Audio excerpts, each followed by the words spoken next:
I heard you was a dispatcher, bro. Yeah, 911 dispatcher. 911 Like was what? an emergency. I still remember my line. In my opinion, they generally don't give a fuck about those people. It's just like, you a number, come do your job, get the fuck on, get your check, call it a day. I shot somebody. I shot 2 people in front of my daughter. What was her take on it? Like, did you ever talk to her about that? Proud. I remember, bro, when the whole thing happened, I jumped back in the car. I'm hitting, I'm doing like 50 in the neighborhood. I'm like, babe, you good? And she's like, yeah, daddy, are you good? I tell everybody, like, correction is greater than curiosity. I'd rather correct my children and lead them than have a house full of guns and they just find out the hard way. I ain't gonna lie, bro, I didn't learn the word entrepreneur probably till I lost that job. I just posted my homeschool teachings one day. We go viral, and then I'm like, oh shit, people care about what I'm talking about enough to buy it? Bro, almost a year. Shit took like 9 months to get my first sale with a retail business. Wait. And then, after I went viral like twice, I learned the formula, and I was just like, oh, I just gotta cook this back up and do it again. And me and her be sitting in the crib, and I'm like, I'm finna drop a bomb. She already know, like, all right, he finna offend and encourage. Polygamous, right? Mm-hmm. I mean, I say this all the time, bro. It depends on what day it is. I'm gonna be real, bro, sexually. It got its perks, but it also got like its downside where you pull it in multiple directions and you can't show up for everybody. But that's why, like, I'm not religious, right? But I identify with faith because I realize, and this is no disrespect to religious people, but to me, like, faith is just a well-dressed lie that you tell yourself to keep you going and keep you stern in what your roots and your belief system is. I got money on my mind, I'm just trying to get some dough. I ain't picking up my line unless it's money on the phone. Gotta get it on the daily, all I want is dubs, you know what I'm on. I've been chasing after paper, all I know is run money marathons. I got money on my mind, I'm just trying to get some dough. I ain't picking up my line unless it's money on the phone. Gotta get it on the daily, all I want is dubs, you know what I'm on. I've been chasing after paper, all I know is run money marathons. Welcome to another episode of the Digital Billionaires Club Podcast, where we have real conversations with real people in real time. So look, first I'm introduce my co-host, DaeDreams, the trends coach. Okay, and today we have a very, very, very special guest, the young, legendary Derrick Grace. Thank you, bro. I appreciate y'all for having me. I appreciate it. For sure. So before we really get into it, I'm gonna be honest. So coming up as an entrepreneur, I've been in a service-based business my whole career. I've done, music videos. I've been a film director. Okay. But going into more of like the coaching space, you was one of the people that I kind of looked at as like the person who set the tone for teaching courses and shit like that. So as a business owner, I appreciate that. No, real shit. A lot of people don't know. Like, I was doing the beginning that shit, before the shit even was a thing. So and I don't, in Philly we had this term where niggas be dicky, and I like to give flowers because I'm a real nigga. Thank you, bro. So our company, we wanted to bless you with a gift because we felt like you wanted to. If I had a Mount Rushmore, real like entrepreneurs, you wanted them. You know what I'm saying? So I appreciate you. So we wanted to bless you with this gift from our company, Digital Billionaires. You know what I'm saying? And this is we created the world's first ever luxury LED backpack. You know what I'm saying? I appreciate that, bro. So it's already turned on. You can look at it. You know what I'm saying?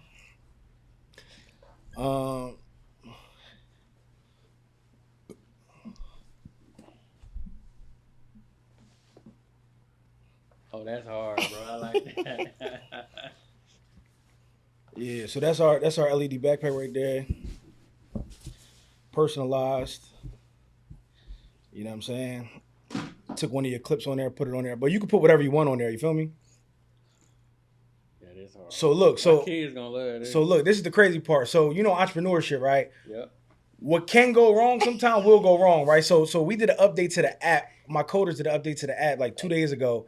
And these motherfuckers turned off the HD joint inside the app. So this how it was really supposed. This is the HD version. You know what I'm saying? So your shit gonna update in 48 hours, but I had to let that disclaimer because I was mad. I'm like, what the fuck? Bro, I appreciate that either way, bro. For real. No, for sure. We gotta, you know what I mean? We gotta give our flowers while our people still here because everybody wanna celebrate when people dying and shit like that. Absolutely. It's like, no, I fuck with niggas while they're here. You know what I'm saying? Bro. For sure. I appreciate it. So yeah, so let's get into it. So for the people who don't know, you know what I'm saying? For the people who don't know who you are, who is Derrick Grace? Sheesh. In short, I'm a dad. That's one of my favorite pastimes, one of my favorite things to do, be a father, serial entrepreneur. And I say I'm a free thinker. And I just move to the beat of my own drum, do what I want, when I want. And I just live unapologetically, whether it be my business, my the bylaws I live by, my relationships, whatever. I just be moving and grooving, navigating this shit from an individual place, and just perfectly fine with dying with my choices because I made them and they solely for me. So this episode really gonna be based on being a free thinker. Absolutely. Because for sure. people want to talk about the bag, which we can get into, right? People want to talk about the lifestyle, all the things, all the sexy shit, but the free thinking is what got you there. But what people don't know is the free thinking is what gets you outside the box to even attempt to get that. Absolutely, bro. You feel me? So we're going to take it to the very beginning a little bit just to kind of give people some context. So before you was an entrepreneur, because you wasn't always an entrepreneur, you didn't start out. So I heard you was a dispatcher, bro. Yeah, the 911 dispatcher. Yeah. Like, bro, I ain't gonna lie. Like 911 like was what? the emergency. I still remember my line. Bro, what? Yeah, that was me, bro. Did you enjoy that job?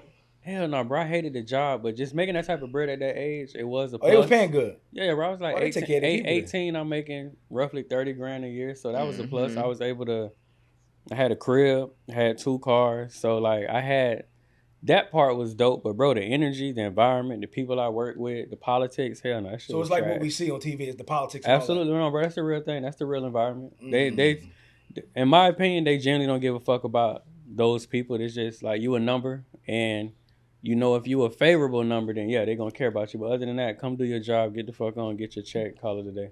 So is it really like, because I be feeling like, coming from the hood, I feel like it's like us versus them sometimes. Is it like that being on this side? Have you seen that? I have seen that, bro, for sure. Bro, I'm gonna tell you one of my first examples of learning it firsthand. One of the deputies found a loose dog one day, right, on a call. They arrest the person, but the person had a dog.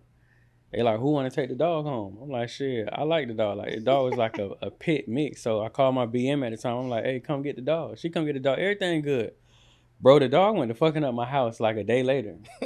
And I was like, man, get that dog. I remember she called, she like, Derrick, he on the dining room table tantrum. I'm like, get him out my house now. I left it at that, bro. She packed the dog up and let it go wherever she let it go. Yeah. Bro, I didn't know that, which I learned the hard way. In like white America, dogs are more valuable than like they humans. Are. You should see the neighborhood app. Look, every day. I go back a couple of days later. They like, Derrick, how's the dog? I'm like, shit, I don't know, just laughing it off. They like, what you mean? I'm like, oh, we let that motherfucker go. And bro, I just said that and just kept working like, nah. Bro, like a week later, I'm in the colonel office. They talking about investigations, threatening to fire me and all that. And I realized then like, okay, don't fuck with dogs because they take dogs more serious than they take your mental health at this fucking job, and they'll fire your ass. They didn't fire me for that, but I learned that early on. So no, bro, the mentality definitely is a them against us. It's bro, it's just an intentional trap. It's a game that they play, and we just pawns in it. For sure. So when does it come to a point where you like, man, fuck this, I'm gonna be an entrepreneur? Is that like, was entrepreneurship always in your blood, or was you kind of forced upon it? So bro, I'm gonna say entrepreneurship was in my blood early on, but I didn't even know it was entrepreneurship. We was just kids that didn't want to ask our parents no more. So we was trying to figure shit out on our own. I ain't gonna lie, bro, I didn't learn the word entrepreneur probably till I lost that job. Early on, though, I've been like, nothing I'm proud of, but we literally used to steal bikes as kids and sell the parts, or we'll go steal a handful of candy and flip it at school to make money. So yeah, bro, I would say that was in my blood just because my daddy like pounded and foundation wise, bro, just be a man. Men do this, men do that, men do that, which I'm grateful he did because it just put me in a place to want to do for myself and not depend on nobody. So where does the companies and the, so first, let's go into this first. When I first saw you, when I first got introduced to you, I didn't even know the backstory. I just saw you and your daughter. She was blindfolded and she was putting together a gun, right? And in my head, just watching that, and as you was giving your explanation of why she was doing something, I'm like, damn, that's interesting. I've never seen that before. Right. You said something like, we should teach our kids about guns. It shouldn't be a mystery because they're going, if it's a mystery to them, then they might play with it and it'd be fucked up. Absolutely. So I was like, damn, the way she was doing, I'm like, she can protect my family more than I can. What the fuck? So it really got me interested into who you was in your program. You know what I'm saying? But where did that stem from? So, bro, I initially wanted to educate her because I tell everybody, like, correction is greater than curiosity. I'd rather correct my children and lead them than have a house full of guns and they just find out the hard way. Exactly. And not even just the crib. Like, they gonna meet friends later on in life that might be like, hey, my Uncle John got a gun in the closet. I need my children to be like, bro, point that shit at the ground. Make sure it's not around in the chamber. Drop the mag. Make sure everything's safe before you even introduce that shit to the room.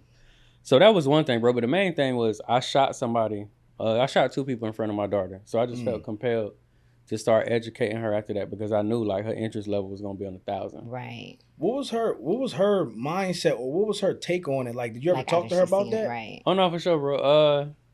Bro, I ain't gonna lie, she made me super proud. I remember, bro, when the whole thing happened, I jumped back in the car. I'm hitting, I'm doing like 50 in a neighborhood. I'm like, babe, you good? And she's like, yeah, daddy, are you good? And when she said that, Rogers was like, wait, how old is she? She's 3 going on 4 at this point, bro. No, Wow. come on, bro. Yeah, 3, bro. come on, Dad, you good? No, bro, she asked me was I good, but like I tell everybody, bro, like I knew early on she was a different child. She's different than all her siblings. From being ambidextrous to being left hand, she my only lefty, bro. And I basically raised her from the womb, cause like when me and her mom first parted, her mom was getting herself situated, so she stayed with me. Okay. So she's like true through and through, physical and emotionally a daddy's girl. So she was raised in the jungle because I was a wild young motherfucker. Got you. Yeah, bro. She done seen a lot. She done been a lot of places and seen a lot.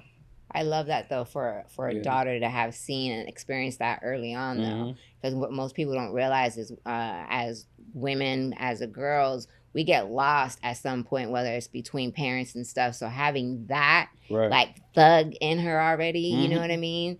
It just takes her a lot further, quicker. No, she's not gonna let anything just slide through her. Right, like literally, that was what I just FaceTimed me a minute ago before we started, but. She crocheting right now, but if I said like hold it down, she gonna go grab both them pistols and she can get active.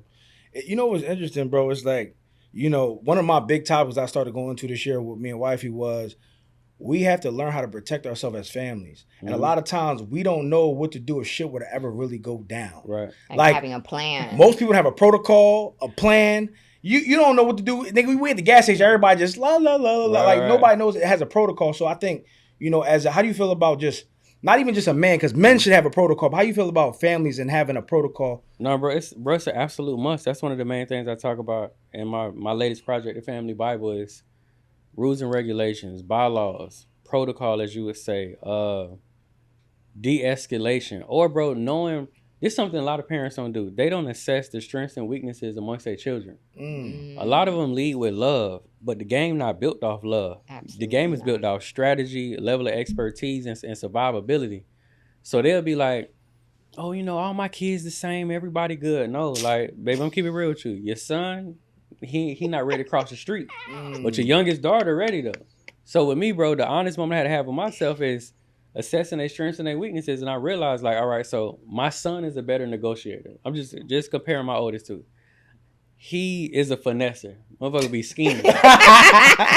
His sister more straightforward, more direct, more outspoken, and I feel like she would get on somebody's ass before he do. Okay. So yeah, bro, I'm big on that protocol and that strategy. Who's the negotiator of the family? Who's the warrior? Who's the financer? All that's important because especially as parents, 9 times out of 10, we're going to die on our children. So it's super important to delegate those tasks and test them in those environments early on so you could die peacefully. And how many kids you have? 10. Okay, you got 10 kids, which is definitely inspiring for people that really want to build a generation. Right. But so it seems like you had kids to build the village that you wanted. That's the goal, bro. Because it seemed like your kids are like your friends. Like it almost seemed like when y'all together, it'd be like it's just y'all and then the rest of the world be on the outside. Absolutely. So that was on purpose. Yeah, bro. You typically only gonna ever see me with kids or their mamas. But other than that, that's my nucleus, just the kids and the women. Okay, so when did it get to the point where now you're teaching your daughter about guns and stuff like that? Now you got your protocol for your family. When did you become like, yo, I'm about to teach other people this? Bro, was it through your game that you have? Nah, it was. I ain't even had a game yet. Wow. I just posted my homeschool teachings one day. We go viral, and then I'm like, oh shit, people care about what I'm talking about enough to buy it? Look, let me make a curriculum. Like I remember I went on a shroom trip, and like by that weekend, and this one like there's no chat GPT, there's no AI. You got to type out all your thoughts. But I just went in, made my first curriculum. It's called the Unlearn and Relearn Parent-Child Curriculum, and from there I seen like the calling for it, and I just started not making all types, but making ones that people really wanted information for. But shout out to the streets though, because the streets did that. I never thought in my life like, I'm gonna write curriculums. So what did you think you was gonna go into then before that? Bro, prior to that, I had a retail business. I had a clothing line called Millionaire Bound. and I was selling. Was it T-shirts? Yep, I was selling T-shirts along with Jordan releases that I would get from my plugs in the shoe, or Jordan, LeBron. And the release that really did it was in 2012 when the Big Bangs came out. The Foams, the Big Bang, LeBrons, and the KDs. I saw the rush. I saw the energy behind it. I attached myself to it. So that was my first wave in entrepreneurship for like 4 years. We go viral off a homeschool video, and then I immediately dropped that and transition to education. You have to. Yeah. That's amazing. So was that how long did it take you to become successful in that though? Bro, almost a year. Shit took like 9 months to get my first sale with a retail business. Wait, your first sale in 9 months? Yeah, bro. Nobody give a fuck about what I was doing. Like, people wouldn't buy none of what I had going on. And you had tattoos on your face already? Uh-huh. Like, literally, bro, if you go to YouTube and type in a Millie Bound, you're going to see videos from 12 years ago. I was camera shy. I wouldn't even show my face back then. You just going to see my hands, and I'm doing shoe reviews and showing T-shirts. So, and during that 10 months, what gets you to that 11th month? Because most people, I ain't gonna lie to you, bro, most people quitting after the first month and no sales. No, bro, I wanted to quit, bro. Bro, I ain't gonna lie, like, I think that was one of the only times I actually, like, cried about the hardships that come with entrepreneurship. I was going broke because I had lost a job. I cashed out my little 403B, was on like 1,100. So I'm going broke. I'm trying to like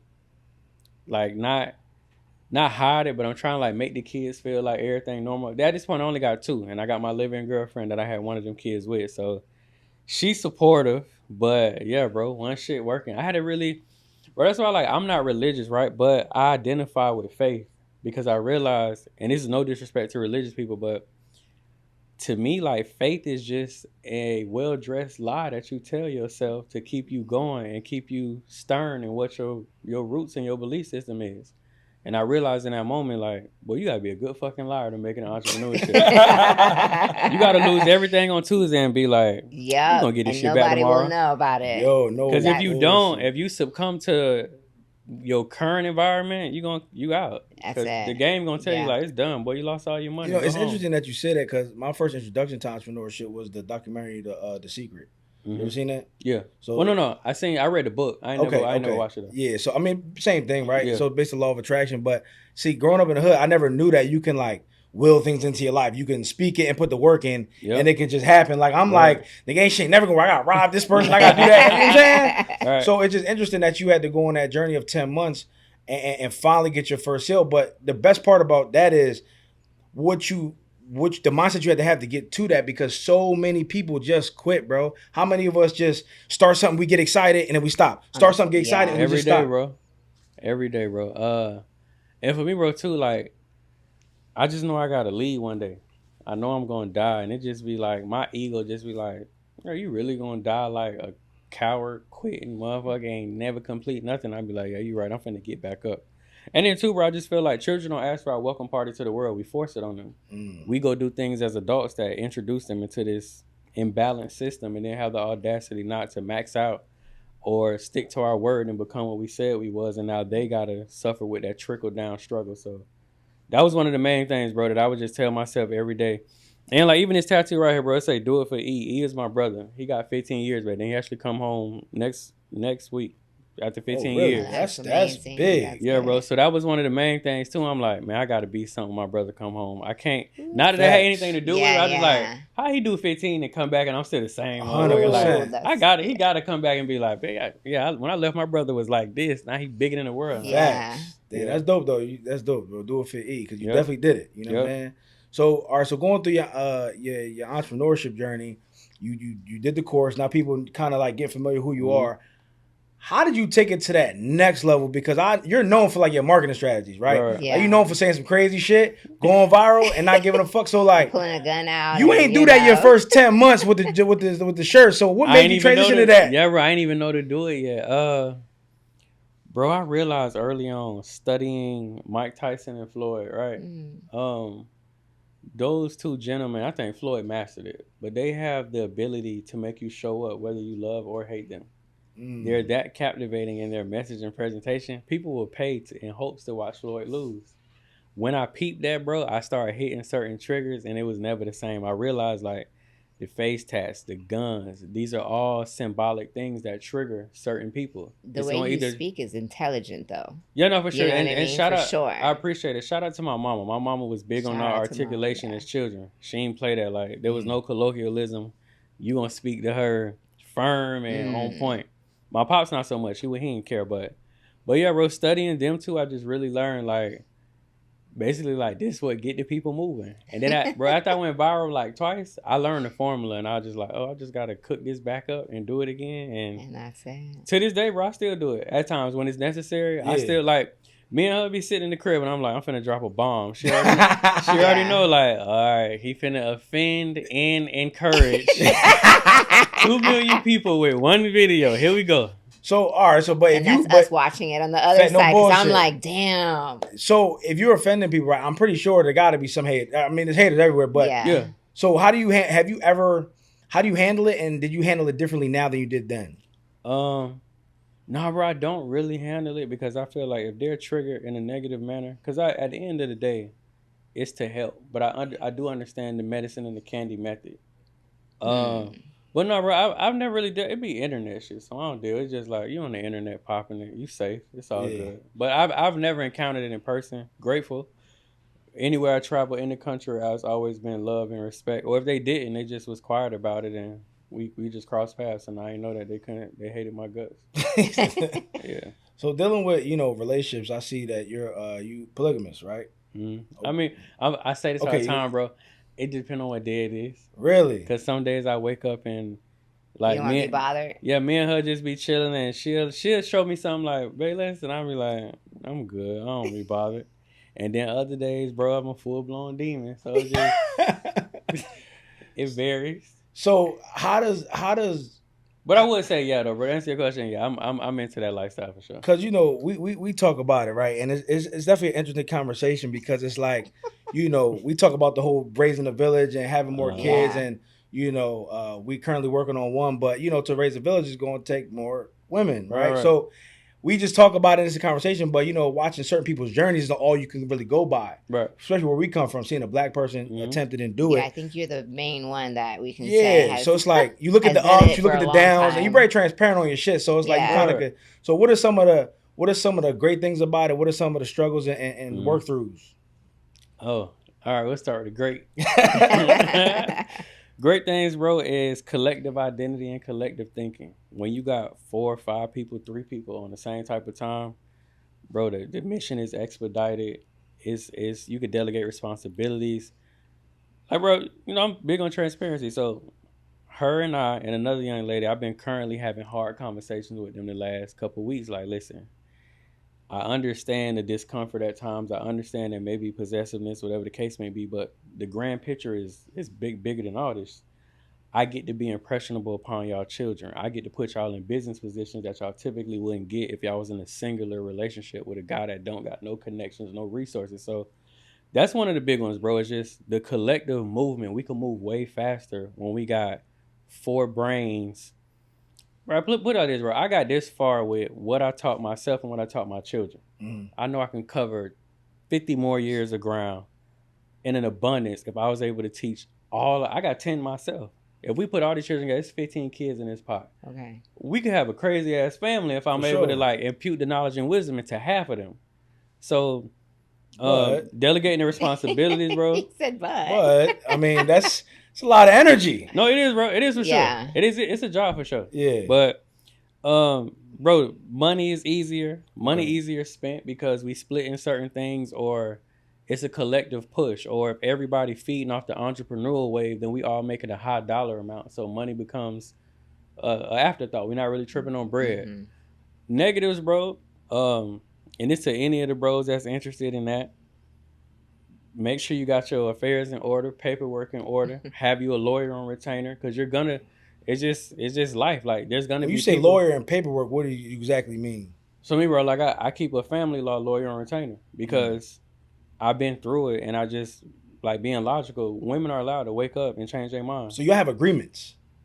With some of them, yeah, I've had agreements. Okay. So like moving, like I'm planning on making 2 children ASAP. Okay. Right. So in that case, I'm gonna have agreements. We're gonna sit down prior, write things out, establish this. Even if the relationship don't work, we still got custodial agreements, so I don't got to go fight for my kids, or we don't got to be beefing about a child. But those are things I had to learn the hard way, because I have had to go fight for somebody, or I had to go spend X amount of dollars and beef about a child. So I would say that's not really a bad thing, bro. That's just preventative maintenance, because people grow apart. They evolve. Yeah. The woman may wake up one day and be like, I don't want to be in a 4-way relationship no more, bro, but I want to go live in Boston. So then rather than having to go through it, then you just establish it ahead of time. Like, look, if we ever part ways, I get him 50%, you get the other 50%, we go from there. Correct. I'm gonna be real, bro. Sexually, that can be, it got its perks, but it also got like its downside, where you pulled in multiple directions and you can't show up for everybody. And then you got to have those hard conversations about, well, where are you gonna compromise, or where are you gonna meet me in the middle? Or even more interesting, you may be dealing with multiple women, but all of them aren't into women. So now you gotta like have 3 different moments of intimacy in a 24-hour cycle. I don't have to do that before. That shit get rough. So like, it be looking cool. I know a lot of people probably saying like, hell yeah, but I'm like, no, it have its down days. It's energy. It's work for sure. So I will say, bro, the benefits are in abundance, but the weight and the responsibility is as well. And the biggest part, bro, for me is the emotional aspect, because I struggle with that. I'm a warrior. Like, I'm in the trenches. I'm in the field fighting to bring it home. And I ain't gonna lie, I don't always have the emotional availability to hear 3 people problem. I don't want to hear that shit. But it's not fair to them to just be like, well, tuck that shit in, and I don't want to hear it till next month because I got to provide. So having that understanding as a man, and having a woman that's understanding enough to go, well, he is in the trenches. So I'm gonna put this issue in my back pocket right now, because what he's focusing on for the family far outweighs my temporary discomfort, because he ain't hugged me this morning like he usually do before he left the house. Is that something that you want to grow towards, or is that something that is just something that y'all kind of meet in the middle and work on?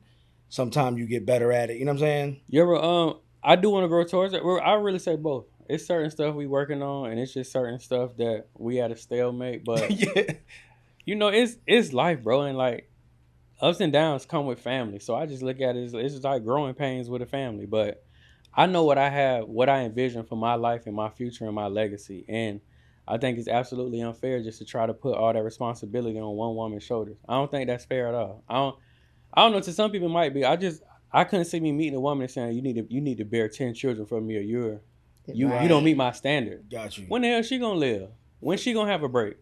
Or even like men that I be teaching my mentees about this. Like, men want to build empires, but you want to give all the fallback to one woman. So she has to handle your mood swings, your up and downs, your sexual energy. She got to nurture the kids. She got to cook, keep the house clean, and then she got to be your assistant on downtime. Right. She still got herself. She still got her own mama, her own daddy, her own siblings, her own friend circle.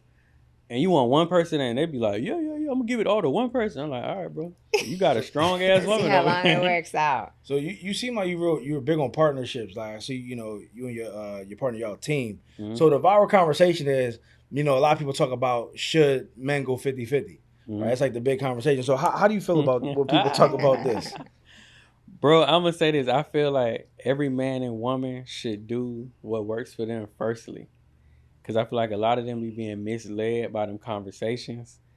And I ain't gonna lie, bro, I have a sad theory that I feel like a lot of women specifically are gonna be super lonely in the next 20 to 30 years, because their expectations built on conversations and clickbait is just unrealistic. And a lot of times they don't even have the ability to fact check the person who's saying it. So it sound good, but I'm gonna say this, bro.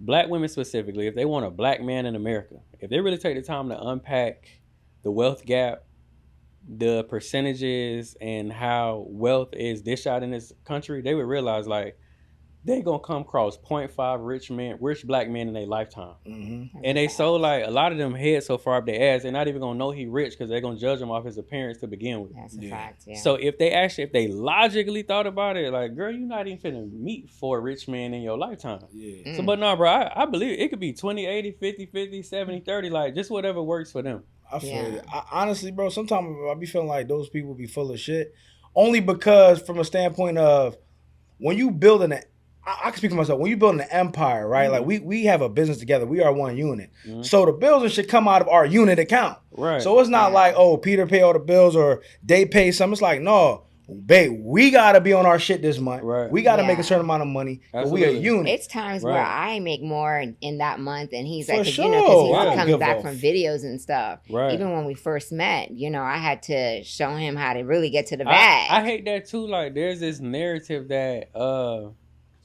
men are less than if the woman make more, and I be like, shit, he don't care, bro. Give me 4 like, women that make 20 million. Bro, I'm gonna be in that please motherfucker do. like this. Can I be honest with you, You bro? gonna make Look, something to eat? I'm gonna be real honest with you, bro. So when I first met Day, right, I was a nigga that I had bad credit. I was barely making. I was well known for doing what I do, but I was barely making it, right? I broke my camera, right? My $20,000 camera broke. Don't have no. I'm pop, right? So I meet her. We have a conversation. She said, "Mind you, we not together. She just fuck with me." She like, "I got $20,000 in the credit card. Go get you a new camera." I said, "Huh? You feel me? I'm not ashamed that she leveled me up. For sure, bro. You get what I'm saying? So now I'm at the point where we building something and it's something beautiful. Credit But nigga, I was a nigga that would walk to my landlord like, yo, bro, look, my credit's so fucked up. I'll pay you a couple months in advance because I'm, you know what I'm saying? So until you meet I feel like the woman levels the man up in my personal opinion. I agree, bro. So niggas be all hype about that shit. But I agree because I feel like as men too, like we're not really, we don't really tie ourselves to the aesthetic of the process. We tie ourselves to the execution and the completion. So this shit gonna get done, but it's gonna be ugly. Yeah. Women come in and polish that motherfucker and be like, hey, let me show you the right way to do this. You're doing a little fucked up. Yeah, bro, I agree. And I wasn't even shooting content back then. He's like, you got to start shooting content. You know so much game. Right. And then from then on, he leveled me up in, you know, on social media and like, no, you got to start teaching people. Because I used to feel like I need to hold everything up. And he's like, no, you get your fee. You give it for free. You know, just keep giving things for free. And then he's very big on that. So, yeah. No, bro, I agree 100%, bro. I ain't gonna lie, I hate a lot of the relationship narratives that are being pushed because I feel like it's divisive. Yeah. At the end of the day, it's gonna push women to create real expectations that are unrealistic, that are gonna have them lonely.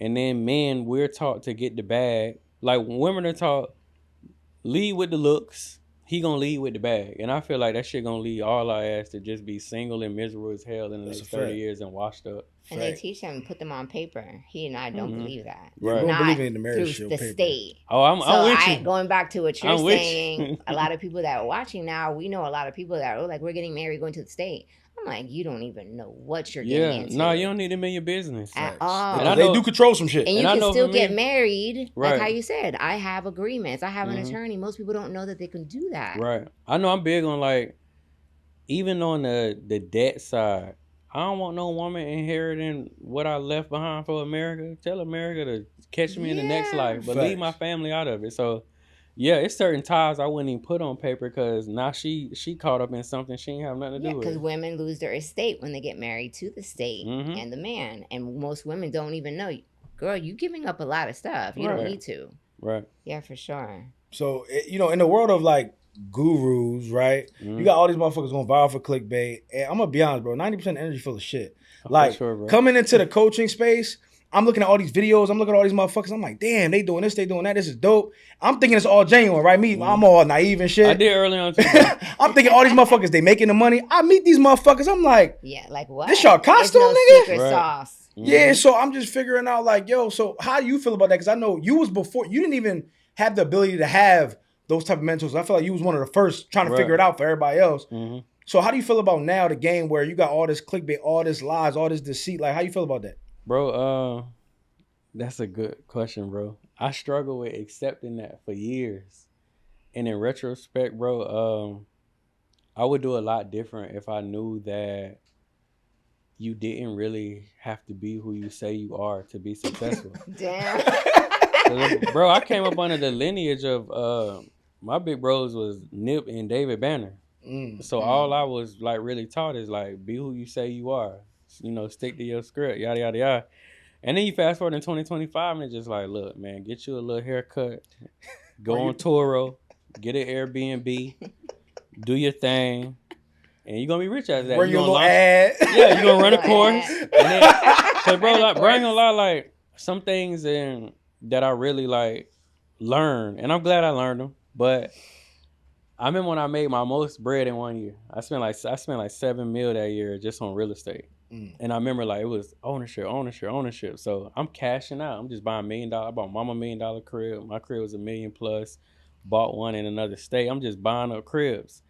And it never dawned on me, bro, that America can get so upside down economy wise that it gets so tight that people can't even buy assets. And that's something I just learned in 2024. I'm trying to offload some of it to get some cash because I tell everybody like the bank I'm poor, assets I'm rich because I spent it in good places.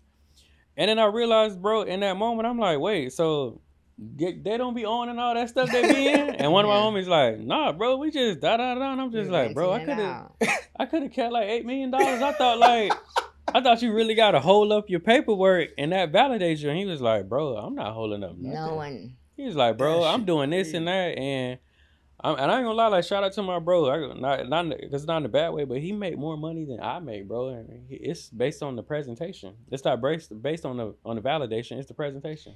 All right, but like I think there's two levels to this shit because there's people that can put on a show that can actually help you. Sometimes you could trick people into helping themselves, like the gym, right? You trick people into becoming healthy, so you make it sexy, right? Cool. But then there's the other motherfuckers who's getting exposed now. I think more people have gotten exposed 2024 and 2025 than ever, where you see tons of testimonies of they didn't deliver shit. They're not really who they say they are. Oh yeah. Not that, bro. And let me say this too. For the example I just made too, I'm not mad at them people either.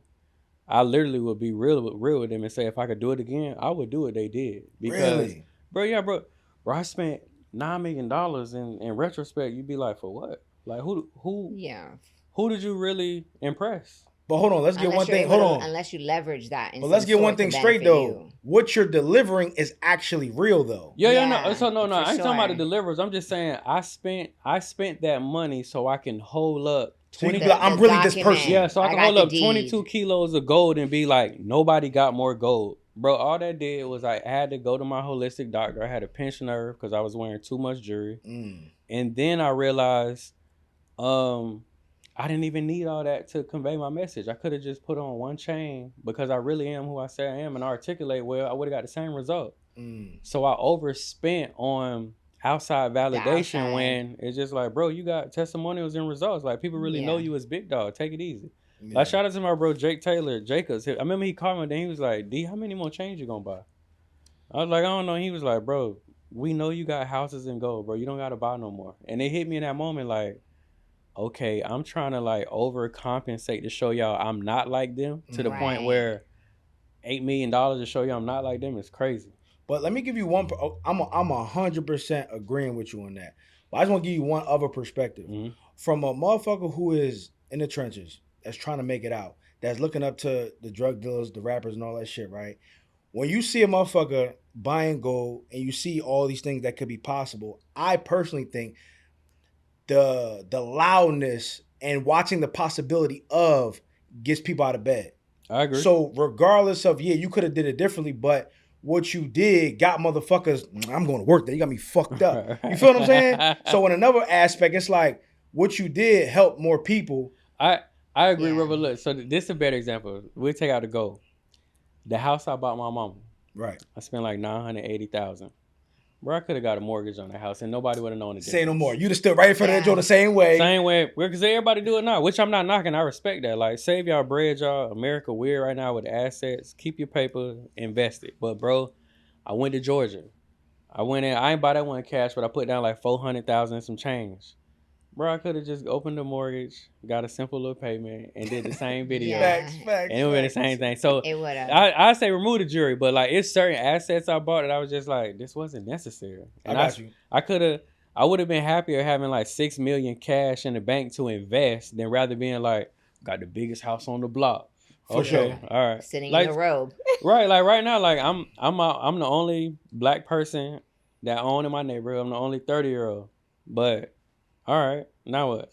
Right. Yeah. What's for next? sure. Yeah. So now you have so you got a gun shop, right? Yeah. Grace's Ultimate Gun Store in Tampa. So what got you really into collecting guns? Because when I first saw you getting into the guns and shit, I already like guns and I had a few, but I was like, damn, I really started learning about guns, the different things that you could do with different guns. And you know, when you get really into protection, different guns are for different things. I always thought you just need one type of gun until you really start getting into crazy buying tons I was out during of my mind. COVID. Yeah.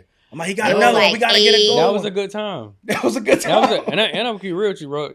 It's a good time to the ones that you don't use or don't need. It's a good time to leverage them because with how Trump playing with the tariffs and different things going on in the country, I tell everybody like, not only are guns, in my opinion, a necessity in America because of violence, but they are a renewable resource. Like guns are never going out of style in this country because this country is built off warrior shit. Like that's their thing. So bear arms. Yeah, bro. Like I said, my collection was small, but towards like 2019, going into COVID, I remember bullets went sky high. Yes, I remember. God, we have a whole. Oh my God. I remember the prices of guns went up, and I was just like, "Dad, we got to do this." Because I had been telling my pops, "Let's open a gun store," and because he retired Secret Service, they grandfathered him in. They like ATF approved us literally within a month. So that's what really got me into it, bro. I was really the ideas and the money. Okay. My pops was like who really handled that paperwork, got everything established. We met up on it and we wrote it out. So what's your favorite gun that you got in your collection? Bro, favorite to carry is a Glock 43X or a Hellcat. Favorite gun, yours. Bro, I got it on right now. Yeah. That's my joint right there, my nigga. Favorite though, bro, is I'm a Desert Eagle man. Really? I never carry though. That's crazy to carry a 50. Yeah. I would not go into a shootout with a 50. Yeah. If he ain't got a gun, chase him with the 50. You gonna have a ball. But if he's shooting back, put that 50 up, nice subcompact 9mm, 15 shots. I'm getting busy. Facts. No, that's what's up, bro. That's what's up. So what's next for Derrick Grace, bro? Because you got, what happened to the network? Is the network still popping? Bro, it's funny you say what's next, because we actually, my plan is, and it's crazy where you say this because we confirmed this plan a night ago, so like nobody knows at all, bro. But we finna roll DGTV back out. Damn, bro, that was like my heart and my passion. And I want to get back to that. I do like teaching, but I want to do like what I call edutainment, teaching through entertainment and not just, hey, get the family Bible, open it up to page 25, let's get busy. And I realized, bro, like my messages have been easier conveyed in that manner. Another thing too, bro, just they're overly intrigued with my personal life. So it's super easy to draw people in my personal life, like the women in my life, what we do, how we do it, am I taking applications, how many more kids, blah, blah, blah, bro. So, yeah, bro, by mid next month, DGTV will be back pumping. So, but what was the journey like? Because when you first launched it, you was promoting it heavy. It was going crazy. You had a few shows on there. The journey was crazy, But bro. I seen some behind the scenes where I'm like, how the fuck does he keep up with all? Because I'm in production, so I know it's crazy. Bro, it was stress, bro, because I'm not good with production. So I'm outsourcing. Bro, I remember like the one of the worst parts of it, my payroll had ballooned to $250,000 a month. My payroll ain't never been. I remember my daddy calling me. He's like, cause my daddy handled my books. He's like, Pop, what you doing? I'm like, what you mean? Like, man, I'm going over your books. He's like, you finna spend $241,000. I'm like, what? How? He like, you owe 17 people in Asia for the editing, cause y'all outsourcing it to Asia. You owe these cameramen. We going down the line of everything, bro. So it was overly expensive, and I was doing it on my own. Yeah, bro. I don't know how my brain didn't motherfucking explode, cause I literally be like, all right. So 6 p.m. we gonna run this, and then Wednesday 7 p.m. that, and I'm keeping this all this in my head. So I'm communicating with the next person like, hey, you need to put this in this slot and pre-upload it so it drop on time for the people and this and that. So this go around, bro, I'm taking my time, only focusing on one show, which is mine. And when other things gradually come, then I'll start to rebuild the team and hire new people. But I'm gonna just take it slow, focus on mine and roll that up. But it is work, bro. That's crazy work. It's disrespectful work. But I think a lot of Chicos, when it comes to film production now, is they made the game a lot easier when you understand. All you need to understand is two things: lighting, angles, and what camera equipment get the job done, and what platform you're gonna serve it on. Yep. So like, I don't know if you're familiar with the DJI Osmo, right? The little camera right there. Okay. Oh yeah. So, he was telling me, my dad to get one. First of all, it's the most disrespectful camera on the market, number one. And then I filmed a little reality show. Mind you, I got a $50 camera. I got all this shit, right? I don't never bring them bitches out. Right. That camera right there, bro.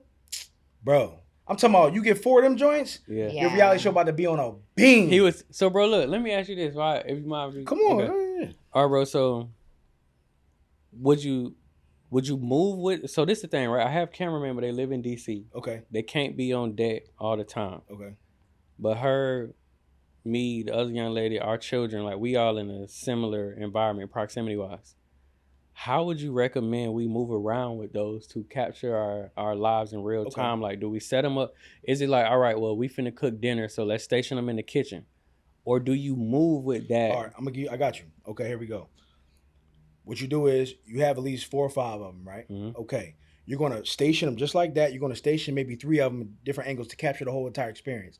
Then you're going to have somebody just walking around with it, right? And then those cameras have automatic face tracking. So you can put one per person and track that specific person. And it'll move with that person. You feel me? It'll move. Like if I track it on my face and I get to walk out the room, that's following me. Gotcha. You get what I'm saying? So those things right there, bro, automate your process. Like we just did a reality show in this mansion, right? We did it by accident because she was filming so much behind the scenes, and she's not no camera expert. Right. She just rolling around, catching. I'm like, yo, we got a whole show. But I have a cheat code. You taught me a lot. Yeah, I know, but I'm just saying. It was very easy for me. You filmed the whole shit, and it looked, bro. I'm like, I'm about to call motherfucking VH1, bitch. Like, you know what I mean? So, cheat code wise, have a bunch of lights. Like you see these lights right here. Absolutely. Have a couple lights. But those, bro, no disrespect to no camera guys, but y'all lazy as shit. I be trying to teach y'all motherfuckers. Y'all don't want to learn. They don't want to get back to editing time. You got to bring that black truck out and go after them. Editing the worst, bro. Bro, and you live and die in the editing room, so people don't understand the first 2 seconds is the most important. Right. You know what I'm saying? So it's just a couple things that, but I think if you get a bunch of those, bro, I guarantee and the mic you go comes crazy. with it. So there's a mic that attaches to it. So each person can have a mic with the camera. So you'll always have it. Now, quality wise, right? I done did shows on Lifetime and all that shit. So, bro, these microphones, bro, is better than some of the ones that you pay $10,000, $15,000 for, bro. Because the way they able to take. Would you say get a boom mic too, or just stick? No, you can have a boom, but I'm saying if all else fails, bro, I done been in a club doing a show, with one of those mics underneath my shirt, and you can't hear crispy clear, bro. Right, I got you, bro. All right. Yeah. Brendan literally told me the other day when we was in Orlando. He's like, bro, you need to go get you one of these, because of course I got the fancy stuff, I got the Meta glasses, all that, but I'm like, I want us to really capture this show in like a real personalized way and not hear a 30 feet away conversation or audio not on point. Yeah, no, it's gonna match up perfectly. But so, are you allowed to give out any details about the show, or you gotta keep that under wraps for right now? Oh no, Russia. It's just gonna be like how interesting my personal life is, bro. From being a father, the dynamics in your house. Yes, the dynamics, the women, the. I ain't gonna lie, bro. The hard conversations we have to have alone. I know people would be like, "Damn, like facts. I gotta watch it," and it's real. It ain't scripted. Like I really have a interesting life. I love several people. Several people love me. We all got children. We working on children, running businesses. We all got crazy mamas. We all, just That's what's up, just bro. the ins and outs of a man that's actually building a village. No, that's dope, bro. So I'm a mom, and I know you touched a little bit about homeschooling. Have you always homed all of your kids? Only one of my children been to school. The rest of them are homeschooled. I'm homeschooling one right now. Yeah, he's the one that helped me learn my lesson and be like, I'm getting the hell up out of here. And nobody else went after that. My son asked me he's 18 now. When he was 15, he's like, I don't want to go to school anymore. And he's like, they can't teach. What am I going to do with it? So he was already elevated and thinking out the box, and he's like producing music now and everything like that, but he's been homeschooled since 15. Now the little one, she's 15 now, and she's being homeschooled, and I'm like, it's a different thought process, because they're not teaching the kids anything, you know what I mean? You're gonna be doing what? Regular employee. They're gonna give you the same whitewash curriculum they gave everybody else, and then if you're good at it, they're gonna push you through, give you a gown, and send you into the real world not ready. So talk to me a little bit about your game. I know a little bit about it, but how has that been implemented into other homes? Like, is it in schools? Do you only sell it on your platform? Gotcha. So firstly, I'm gonna grab y'all one. I was rushing in because we had to park way on the other side because all these is blocked. So do we, But I'm gonna bring y'all one before I head out. But the in-home banking board game, it's centered around basically family dynamics and how they can.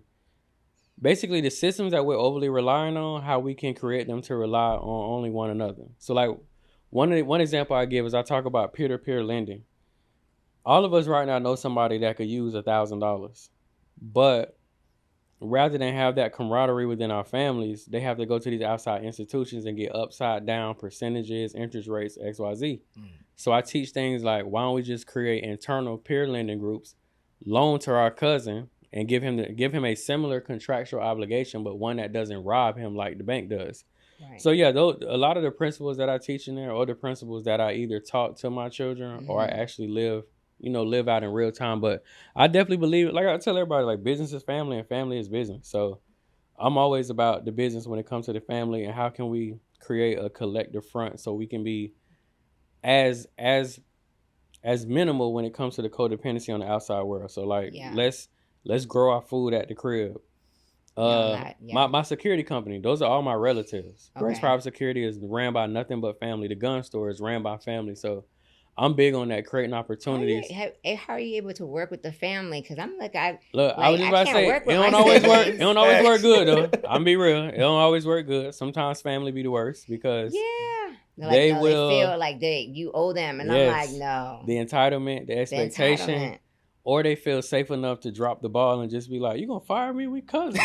Like you didn't do that. Like there's no room for error. Yeah. I've experienced that with them for sure. So I will say it got its ups and downs, but in the grand scheme of things, I would rather stimulate the Grace economy before I go make J.P. Morgan Chase richer.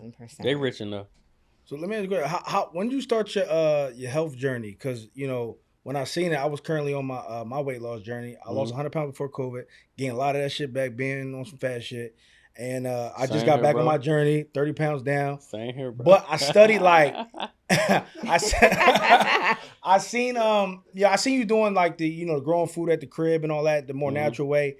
And as I started getting into Dr. Sabi and these type of things what Nipsey Hussle was teaching about and shit like that, I learned a lot. Now talk to me about your health journey and some of the things that because you used to be a lot bigger. You know, say you came down a lot, but you start talking about it more. Went back up.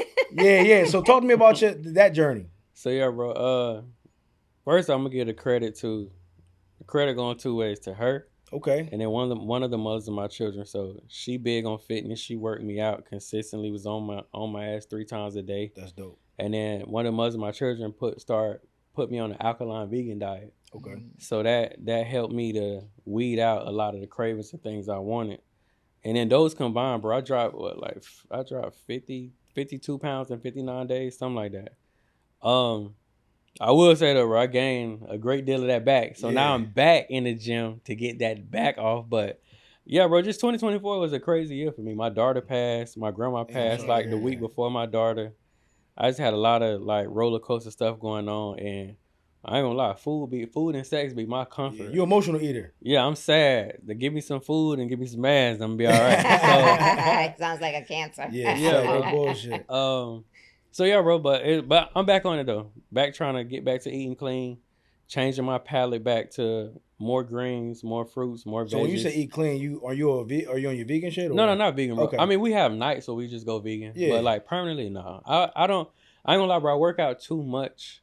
And the protein that I receive from vegan, I be feeling like I'm about to die, bro. Yeah, he's been vegan, 8 years? I was vegan 8 years, right? Then I bumped into this coach who taught me about grass-fed, grass-finished products from the farmer's market. I didn't know nothing about this. Right. I didn't know about raw dairy, raw cheese, all that type of shit. So as I started to learn more, I'm like, holy shit. It's not about, because when you're vegan, I was still eating processed shit. Right. Fake meat and all that dumb ass shit. You know what I mean? Gaining weight still. And I'm like, bro, this vegan shit, I'm always tired. I'm not getting no protein and shit. Bro, that's how it was for me, bro. Like, I'm working out 3 times a day, but like after workout number 2, I'm literally feeling depleted. Like, I feel sick. And they start telling me, like, because you just depriving yourself of protein. The you want to nutrients, eat. You want to either eat the fake food or eat grass all day and then go work out for 4 hours a day and sit in the sauna for another 2, you'll kill yourself. Yeah, facts. So, yeah, bro, like I said, I have certain days where I'm like, no meat, but I ain't committed to it. Longest I ever did it was 83 days. Oh, I mean, that's committed, though. Yeah. And I ain't gonna lie, I mean, and to keep up with all the women, what they don't tell you is the more real protein that you have, the more you're able to compete. You get what I'm saying? Because, when you vegan, when you first go raw for the first time and you eliminate all toxins, your blood flow crazy, so you can go. Right. But years down the line, as you start to degress because you lose a muscle, a lot of times, it's like the testosterone's off. Yeah, it just get a little weird. At least for me personally, you know what I'm saying? No, I'm with you. I definitely went through that where, because I just had in my mind like, cold turkey, no meat. We just finna grind. Yeah. And then you go do that 3 days in a row and your body be like, I'm shutting down. Now it's over. Go night.